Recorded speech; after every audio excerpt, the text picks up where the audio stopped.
మహాబంధ. కుడి కాలుని ఎడమ తొడ మీదకి వస్తుంది. ఎడమ వైపు పూరక రేచకాలు చేయాలి.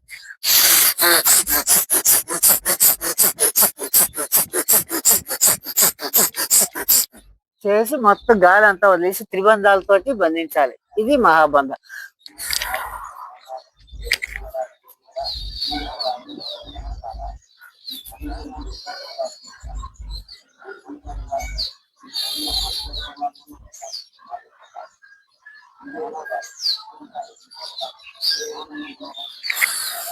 ఇప్పుడు భాష కుంభకం బయటకు వదిలిపెట్టి చేస్తాం.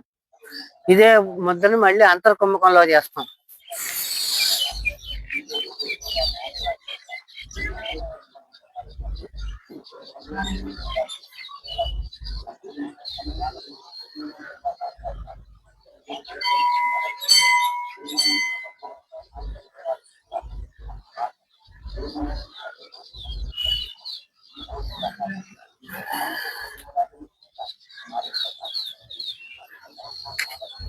ఇది వామాంగ మహాబంధ. ఇప్పుడు దీన్ని మళ్ళీ కుడివైపు చేస్తాం.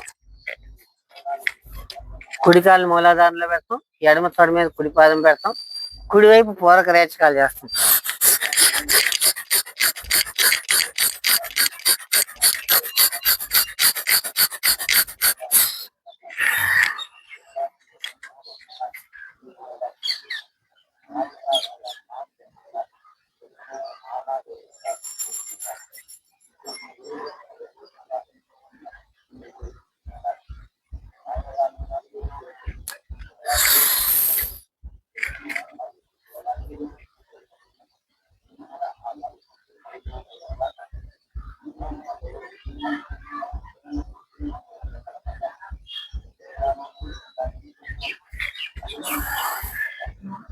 ఇది మహాబంధం. నేను చెప్పి మహాముద్ర మహావ్యాధుల్ని నియంత్రించడానికి, మృత్యుని కూడా అధిగమించేటువంటి తత్వం అనేది మహాముద్ర పని. సామాన్యుడు మరణించే విషాహారాలు కూడా ఈ మహాముద్రలో వీటిలో భస్మం అయిపోతున్నాయి అన్నాడు. విష దోషాలన్నీ కూడా తొలగిపోతున్నాయి. ఇక్కడ పత్యాలు అపత్యాలతోటి పని లేదన్నారు మహాముద్ర స్థాయికి వెళ్ళినటువంటి వాడు. మహాబంధ మహాసిద్ధుల్ని కలిగజేసేది మహాబంధ. ఈ రెండింటినీ సమన్వయం చేసేది మహావేద అన్నమాట. ఈ రెండింటినీ కలిపి పూర్ణ యోగ సిద్ధిని కలగజేయడమే మహావేద పని అనమాట.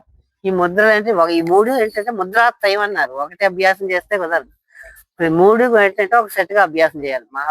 అంటే మహాముద్ర 3 8 24 సార్లు, అలాగే ఎడమ కుడి ఎడమ 8 సార్లు, కుడి 8 సార్లు, అలాగే ఏంటంటే మహాబంధ 8 సార్లు ఎడమ, మహాబంధ మళ్ళీ కుడి వైపు 8 సార్లు, మహావేద ఎడమ ఒక 8 సార్లు కుడి. అంటే మన స్థాయిని బట్టి 8 రౌండ్లు పూర్తిగా చేసి స్థాయికి రావాలి. ఒక 2 రౌండ్లు 3 రౌండ్లతో మొదలుపెట్టి. ఇప్పుడు మహావేద అంటే ఎడమ కుడి సమత్వంలో చేసే ముద్రను ఆపాలి. ఎడమ పాదం మడాన్ని మూలాధారంలో నెక్కి పెడతాం. కుడి పాదాన్ని ఎడమ తొడ మీద పెడతాం. మళ్ళీ ఎడమ వైపు బస్ట్రిక్ చేస్తాం.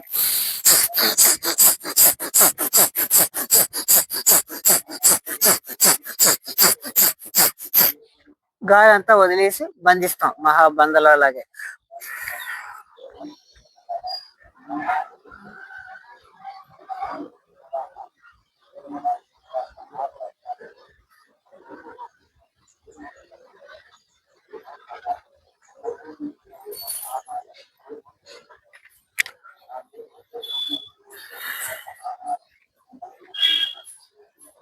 ఇప్పుడు ఏంటంటే మళ్ళీ పీల్చుకుని అంతర్కుంభకంలో మహావేద తాడం. 2 చేతులు పీల్చుకున్న తర్వాత కంఠం లాక్ చేయాలి. ముందు బంధత్రయం చేయాలి. చేసి 2 చేతుల్ని పిల్లల వైపున పెట్టి లాక్ చేసి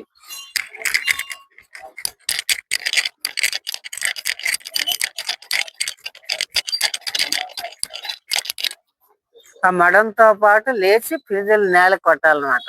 అప్పుడు ఈ అధోగతమైనటువంటి కుండలిని శక్తి మీద ఒక ప్రేరణ, అగ్ని పొగేస్తే పాము ఎలా పైకి లేస్తుందో పడగొప్పిన తర్వాత అలాగే కుండలిని శక్తి మేల్కొంటుంది అనమాట. ఇది వామాంగ ముద్ర మహావేద. తర్వాత దక్షిణాంగం. ఇప్పుడు అదే ముద్రని మహావేదను కుడివైపు చేస్తాం అన్నమాట.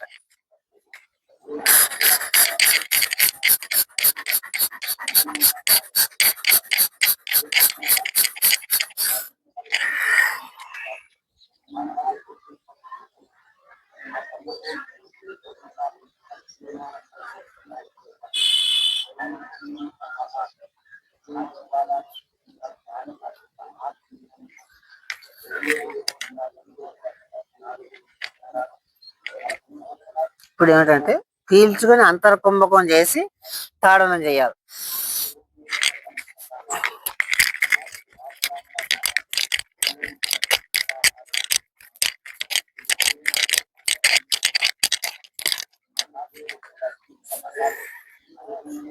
ఇప్పుడు ఎడమ కుడి చేస్తే అది ఒక రౌండ్ లెక్క.